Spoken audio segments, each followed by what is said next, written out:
Do I love myself fully? Actually, maybe that's not the right question.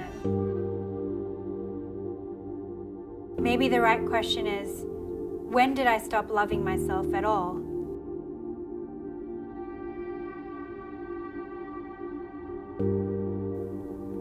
I was a loud-mouthed, sassy, passionate little girl with long black hair right down to my back. In my mind, I was an Indian princess. I would take my mom's jewelry and her bindis and wear them around the house, and whenever we went out, I was unshakable.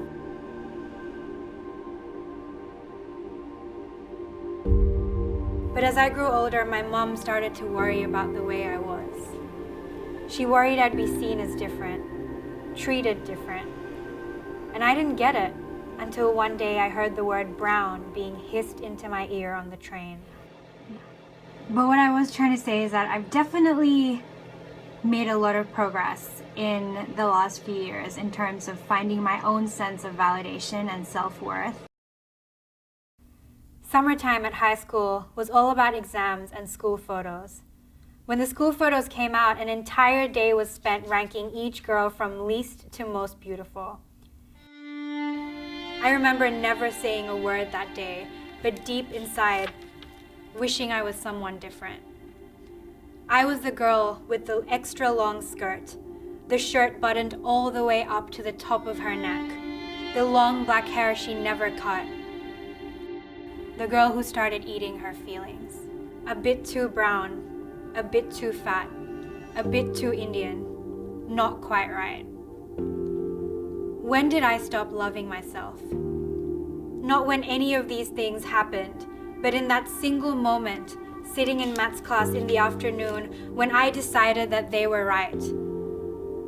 And I believed in that moment everything that had been told to me. The crazy thing is, it doesn't stop when you get older either. If it's not the way you look, then it's the fact that you aren't following the script of what a 20-year-old something woman should be doing. You're not quite married enough, not quite doctor enough, not quite able to fit into the box so that they can easily understand you, grasp you. So what next? How do you learn to unlearn? The same way you learned. It's screaming "I love you" into the mirror every single day.